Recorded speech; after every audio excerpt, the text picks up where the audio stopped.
Yeroo Itoophiyaaf US fi odeessaalee biroos isin biraan geenyaa kan isinii dhiyeessu Galaanaa Balay nu waliin tura.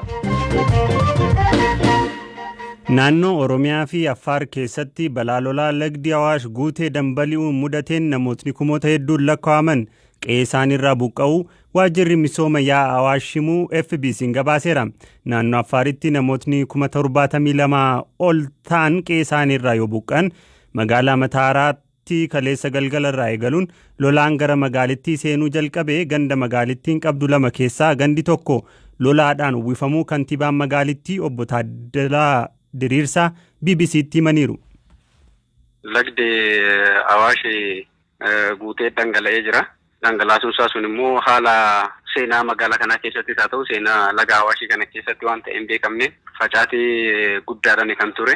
Amma danda'ametti karaa guddaa ta'een daayikiin guddaan hojjetameeti hawaasarraa qabamatti kan inni ture. Haa ta'uti garuu bishaan galgala edaa keessattuu amma bishaan hidhaa qooqarraayis gadhiifamuun dabalate galaanni guddaan dhufee magaalaa ganda Haroo Addii jedhamtu guutuun guututti kan inni nyaatee jiru. Hawaasni magaalaa kana keessa jiru aga nama 20,000tti kan inni ta'u. Kan magaalaa kanatti jiraatu yeroo ammaas guutuun guututtuu keessaa hin baafne amma keessaa baasati kan jirru hawaasa kana Mataara irratti ganda dirree gobbuu irratti baasaa jirra. Isaanuma kana bakkeen garaagaraa qabsiisaa jirra. Akkasumatti dhangalaatti akkasii osoo hin ta'in balaa guddaadha jechuudha kan inni qaqqabsiise. Gandoota lamaan wal quunnamsiisu akkasumallee darbee warshaa sukkaara Mataaraa ta'u asiin godina Harargee lixaa asiin naannoo godina Arsiitiin kan wal quunnamsiisu karaa guddaatu jira. Almost all garaan sunis tajaajilaan ala ta'ee jira jechuudha. Yeroo ammaa kanatti kanallee nyaatee balleessee kan inni jiru. Ammallee immoo humni bishaanichaa yeroo ammaa kana isin ilaalamu humni bishaanichaa dabalaati kan adeemaa jiru. Facaatiin isaallee akkasuma bal'achaa jira. Harri basaqaa immoo akkasumatti dabalee jira bishaan ammas. Harri basaqaa kan ganda dirree gobbuu ittiin daangessuu fi ammas ganduma amma nyaatame ganda Haroo Addii kanaa fi dirree gobbuu walakkaatti kan argamu innis yeroo ammaa kanarratti karaa guddaa ta'een jechuun hin danda'ama karaatti nyaatee jira. Yoo akka isaa ta'e ammas bishaan kun lamaan kan wal tuqan ta'e magaalicha akka waliigalatti karaa nyaachutti illee haalli inni itti adeemuu danda'u hin jira jechuudha. Amma ammaatti magaalattii lafa bal'ina magaalattii irraa hagamtu miidhame jechuun danda'ama. Almost all ganda tokko guutuu fudhatee jira. Ganda meeqa qabdi? Magaalaan ganda lama kan inni qabu. Ganda tokko keessayyuu aga nama 20,000tti kan jiraatu kan inni qabu. Almost gandi Haroo Addii kun nyaatamee jira jechuudha. Guutuun guutuutti fudhatameeti kan inni jiru. Daballee ammas lafti gara kiiloomeetira 2 walakkaatti kan siqu immoo gandoota kana lamaan walakkaa jira. Isa immoo akka jirutti immoo yeroo ammaa kana kan nyaachaa jiru hara basaqaatu nyaachaa jira muusa kana daandii kana kan fudhachaa jiru immoo hara basaqaatu akka jirutti gidduu kana. Hundaa ol wanti nuti hagammaatti gaariidha jirru bara lubbuu namarra akkasitti eenyuudhaan qaqqabee hin jiru.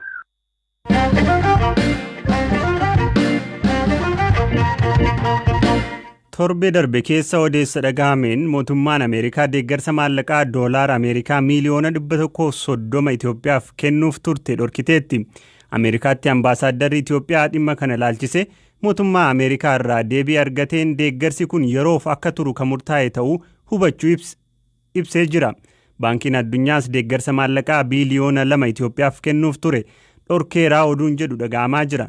Dameen baankii addunyaa kan Itoophiyaatti argamu garuu dhaabbatichi haaluma baratameen Itoophiyaa deeggaruu itti fufaa jedheera. Ofii odeeffannoon kunniin waa'ee hariiroo alaa Itoophiyaa maal himu jechuun dippiloomatii olaanaa Ameerikaa duraanii kataan ambaasaaddar Fassaa Asgadoomiin gaafannee kana jedhan. ሁለቱም ጉዳዮች ታላቁ ህዳሴ ግድብ ጋር በተያያዘ hidha haaromsaa guddicha waliin waan wal qabatuun mootummaan Itoophiyaa Waashingtan waliin waliigalteen qaban bakka hin barbaachifne gahaa jira kan jedhuun qaba. Gama kaaniin miseensonni mana maree bakka bu'oota uummataa Ameerikaa mootummaa Itoophiyaa irratti gaaffii kaasuu eegalaniiru. Mootummaan federaalaa guyyaa 60 keessatti deebii akka kennuuf gaafataniiru. Kanaan dabalataanis haalli Itoophiyaa keessa jiru isaan yaaddessaa jira. Ifatti bahanii dubbachuu baatanis paartiin badhaadhinaa dhaabbilee mormituu waliin haasa'uu fi mari'achuu qabaa yaada jedhu cimsuutti jiru. Kanaaf lachanuu baankiin addunyaas mootummaan Ameerikaas gammachuu akka irraa hin qabne kan ibsu ta'uun hubadha. Haasaa dippiloomaasiiti. Hojicha keessan ture. Ambaasadarri tokko Waashingtan taa'ee haga dhumaatti nu dhoowwachuuf murteessaniiru jechuu hin danda'u. Akkan anis hubadhutti mootummaan Ameerikaa kan jechuu danda'u isin irraa wanti eegnu jira. Guyyaan sun yoo dhufu maallaqichi gadhiifamuu danda'a. Amma garuu adeemsa siyaasaa jiruun gammadoo mitiidha.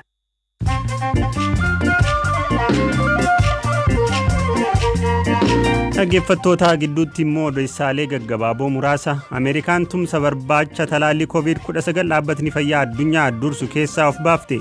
Bulchiinsi Tiraamp tumsa idila addunyaa barbaachaaf raabsa talaallii COVID-19 dhaabbatni fayyaa addunyaa dursu keessaa of baasuu ishee beeksisteetti.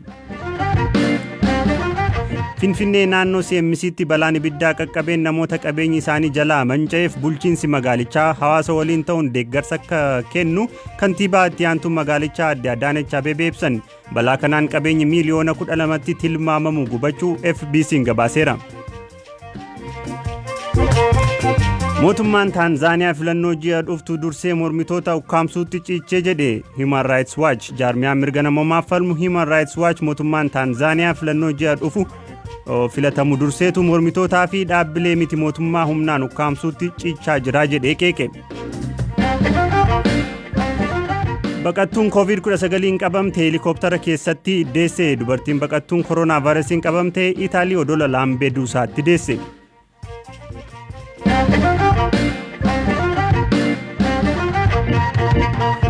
Odeessa keenya itti aanuun lammiileen Itoophiyaa kumaatamaan lakkaa'aman manneen hidhaa Saawudii Arabiyaatti dararamaa akka jiran dhaabbileen mirga namoomaaf falman himaa turani. Naannolee Itoophiyaa garaagaraa irraa karaa Yemen gochuun Saawudii seenuun jireenya isaanii jijjiiruuf warreen yaalaa turan keessa irra jireessi hojii osoo hin argatin mana hidhaatti ka seenan yoo ta'u haalli isaan keessa jiran yaaddessaa ta'utu himama. Lammiileen kunniin haala itti jiran Ballaxuu Bulbulaatti himaniiru. Yaadataa Biraanuutu isiniif dhiyeessa.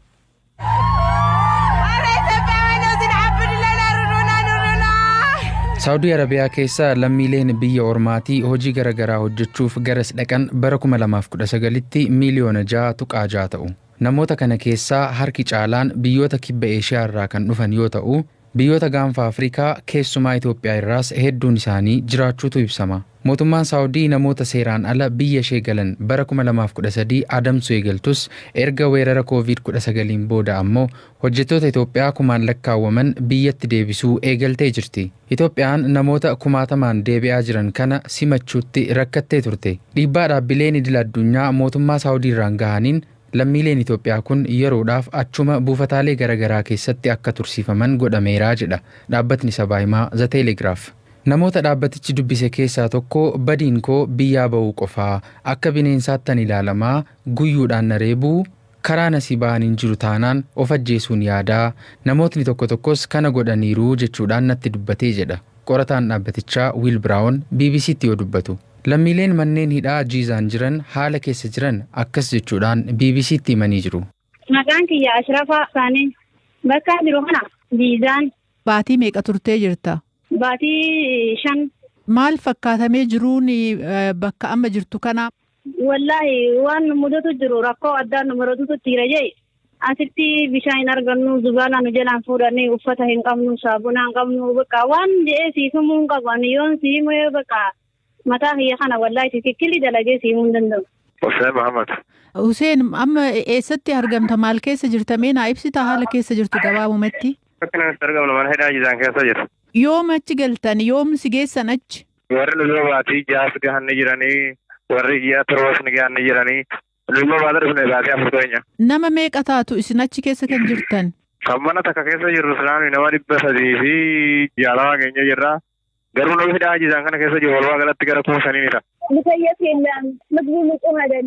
Ciisichi hin jiru. Nyaannis qulqulluu miti. Daa'immanii fi dubartoonni ulfaallee ni jiru. Hawwan ulfaa reebichaan ulfirraa bu'e. Warreen dahan ammoo ijoolleen isaanii bakka gaan kan hin beekamne jiru. Warri garaadhaa qaban dhukkubeenii mana yaalaa deemuuf yoo bahan uleen yoo rukutaman ulfirraa ni ba'a. Hiriyyaan tiyya takka mana yaalatti erga deette booda mucaan isii eessa akka jiru hin beekamu. Yeroo koomaa keessaa dammaqxe daa'imni kiyya meerree jetti du'eera jedhanii itti himan. Dhaabbatichi mootummaan Itoophiyaa dhimma kana irratti deebii ministeera dippiloomaasii dinagdee fi dhimmoota diyaaspooraa kan ta'an Aadde Tsiyoon Takluu gaafatee mootummaan haala lammiileen kun keessa jiran hanga dhaabbatichi isaan gaafatutti kan hin barre ta'uun itti himamuu eeree jira. Namoonni mana hidhaa kunneen keessatti dararamaa jirraa jedhan kunneen mootummaaf maal dhaammattuu jennee gaaffii gaafanneef deebii wal fakkaataa qabu. dhaamsa waan qabuuf kan amma mootummaadhaaf gara Itoophiyaadhaatti gara mana keenyatti kan nu galchan qofaan yaadu jiraan. Leenu nu barbaannu akkana ani nagahaan gara biyya keenyatti galuu akka rakkoo kana keessaa waan nu barbaanna malee waan nu barbaannu tokko illee hin jiru.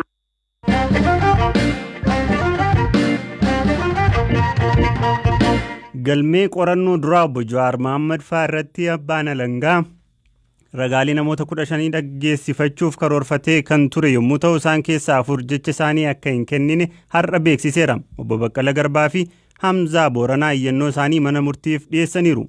Waa'illi keenyaaf taamuu xibaboo oltii dhaddachaa hordofee gabaasa bilbilaan nuun gahee qaba. Galmee qorannoo duraa obbo Jawaar Mohaammed fa'aatiin manni murtii federaalaa sadarkaa jalqabaa dhaddachi ramaddii araadaa guyyaarraa ragaalee abbaa alangaa 2 dhaggeeffateera. Jechi ragaalee dhagahamuu osoo hin eegaliin dura Hamzaadhaan yookaan Hamzaa Booranaa jedhamuudhaan kan beekaman har'a yeroo dhumaatiifin dubbadha jechuudhaan iyyata isaanii dhiyeessaniiru. Innis ololli gama miidiyaatiin nurratti adeemsifamaa jira. Yakka nuyi hin raawwanneen maqaan keenya badaa jira. Yaaddoo nageenyarraa kan ka'es maatiin keenya mana jijjiiraatti kan isaan jiraachaa jiranii kan jedhu dubbataniiru. Miidiyaalee biyya keessaa fi biyya alaa jechuudhaan dubbataniiru. Akkasumas barruu fitih jedhamu maqaa dha'uudhaan dubbataniiru.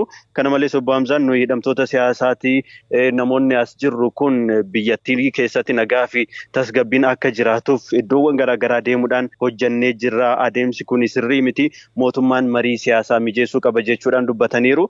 Obbo Baqqala Garbaas guyyaa har'aa kana iyyata dhiyeeffataniiti kan isaan jiranii. Isaanii fi obbo Jawaar Mohaammed kophaatti hidhamanii akka jiran guyyaas galgalas manni isaanii yookaan immoo balballi kutaa keessa turan cufamee akka turuu fi namoota kaan wajjin yookaan namoota biroo wajjin akka wal hin agarree taasifamaa jiraachuu isaaniiti kan dubbatanii. Gara mana fincaanii yeroo deemnullee kutaan keenya cufameeti kan turu. Kana malees kutaan koo qilleensa hin seensisu jechuudhaan wanti kun akka sirreeffatamuuf mana murtichaa gaafataniiti kan isaan jiranii. Kana malees immoo konkolaataan isaanii akka gadhiifamus gaafatanii jiranii. Gama biraatiin immoo lakkoofsi herreega baankii kan isaanii kan haadha warraa isaanii kan ijoollee fi firootta'uun isaanii biroo cufamee yookaan immoo ugguramee akka jiru dubbataniiti kan isaan jiranii. Xumura dhaddacha haaraa irratti abukaatoo obbo Baqqalaa Garbaaf har'aa mirkaneeffachuu akka danda'etti abbaan alangaa lakkoofsa galmee herreegni baankii shakkamtootaa fi kan maatii isaanii ittiin uggurame abukaatoowwaniif laachuu isaanii yookaan immoo itti himuu isaanii dhageeheeti kanan jiru. Gama biraatiin Galaanaa abbaan alangaa galmee qorannoo duraa obbo Jawaar Mohaammed fa'aarratti hanga ammaattis waliigalaan ragaalee 9 dhaggeessifateera jechuudha. Kanaan dura ragaalee 15 dhaggeessifachuu akka barbaadu mana murtichaatti himeeti kan ture. Haa ta'u malee guyyaa har'aa kana ragaalee 4 sababoota garaagaraatiin dhaggeessifachuu dhiiseera jechuudhaan abbaan alangaa mana murtiitti himeera. Kana malees immoo ragaalee 2 bilbilaan argachuu hin dandeenye qaamaan barbaadee akkan dhiyeessuuf jimaatatti beellamni naaf yaa qabamu jechuudhaan abbaan alangaa gaafateeti kan jiru. Manni murtichaas ragaaleen abbaa alangaa isaan lamaan kunis eenyummaan isaanii dhokatee golgaa yookaan maggaarajaa duuba ta'uudhaan ragaa kan kennan akka ta'e abbaan alangaa mana murtichaatti beekseera. Dhumarrattis manni murtichaa iyyannoo shakkamtootaa qoratee ajaja kennuudhaaf akkasumas immoo ragaalee abbaa alangaa lamaan hafan dhaggeeffachuudhaaf jimaata hagayya 29 bara 2012 waaree booda sa'a 8tti beellama qabatee jira. Hayyee Habtaamuu Xibabuu Finfinnee irraa gabaasa bilbilaan nuun geesseef sin galateeffadha. Nagaan turi. Galatoomi Galaana. Dhaggeeffattoota keenya qophiin har'aaf jennee qopheessines asuma irratti xumuramaa kan isinii dhiyeessaa ture Galaanaa Balaa ka qopheesse yaadataa biraanuutii waan hordoftaniif hedduu isin galateeffannaa bor walitti deebina. Nagaan tura.